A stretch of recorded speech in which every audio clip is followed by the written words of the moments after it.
The Prince. Greetings. In this series we will study the summaries of some books of everlasting influence.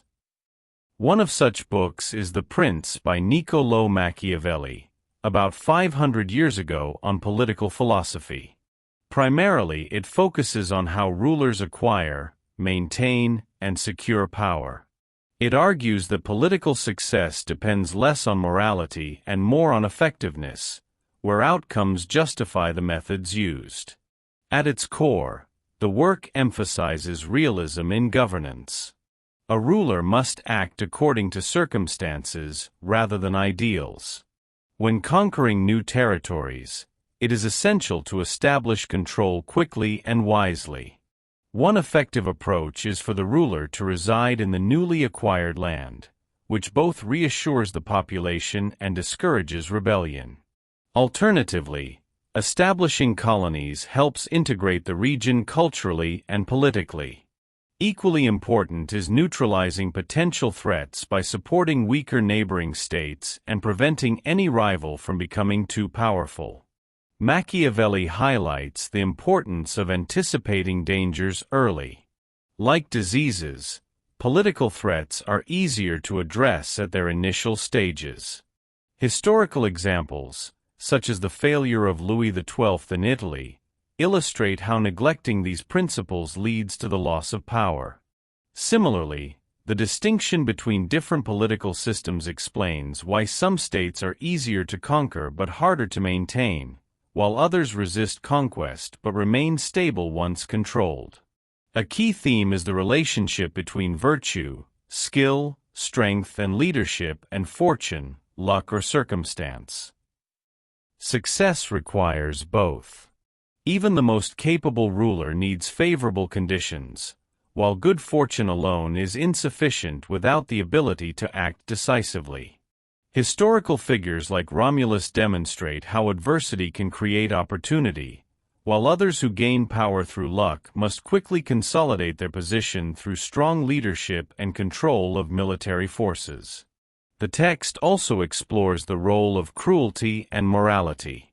While harsh actions may be necessary to secure power, they must be applied strategically.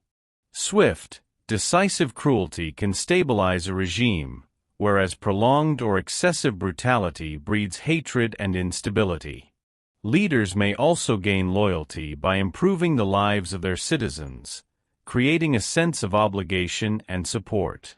Although fear is a more reliable tool than love, a balance must be maintained to avoid rebellion. Military strength is presented as the foundation of political authority.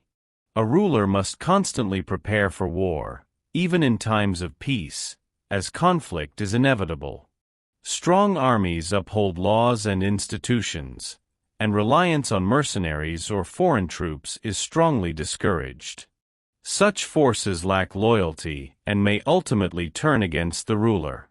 Instead, a stable state depends on an army composed of its own citizens. The discussion extends to leadership qualities. Traits such as generosity, honesty, and mercy must be carefully managed. Excessive generosity can lead to financial strain and higher taxation, ultimately harming public support.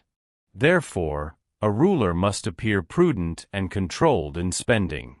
Similarly, while honesty is valuable, a leader must sometimes act deceptively when necessary, provided they maintain an outward image of integrity. Machiavelli also stresses the importance of perception. A ruler must appear virtuous, even if their actions are guided by pragmatism. The ability to combine strength, like a lion, with cunning, like a fox, is essential.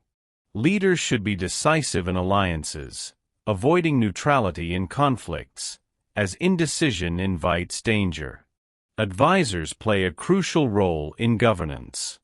A wise ruler selects capable ministers, rewards loyalty, and removes those who act in self-interest. At the same time, advisors must feel safe to speak honestly, as flattery can distort decision-making. However, The ruler must retain ultimate authority and control over when and how advice is given. Finally, the text addresses the role of fate. While fortune influences events, individuals retain the power to shape outcomes through action. Preparedness and boldness are key to managing uncertainty. Rather than passively waiting for events, a successful ruler actively shapes circumstances, adapting to change with confidence and decisiveness. In conclusion, the text presents a pragmatic and often controversial view of leadership. It rejects idealism in favor of practical strategies for maintaining power. A ruler must be adaptable, strategic, and willing to act beyond conventional morality when necessary. Stability, strength, and foresight, not virtue in the traditional sense, are the true foundations of effective rule. Thank you.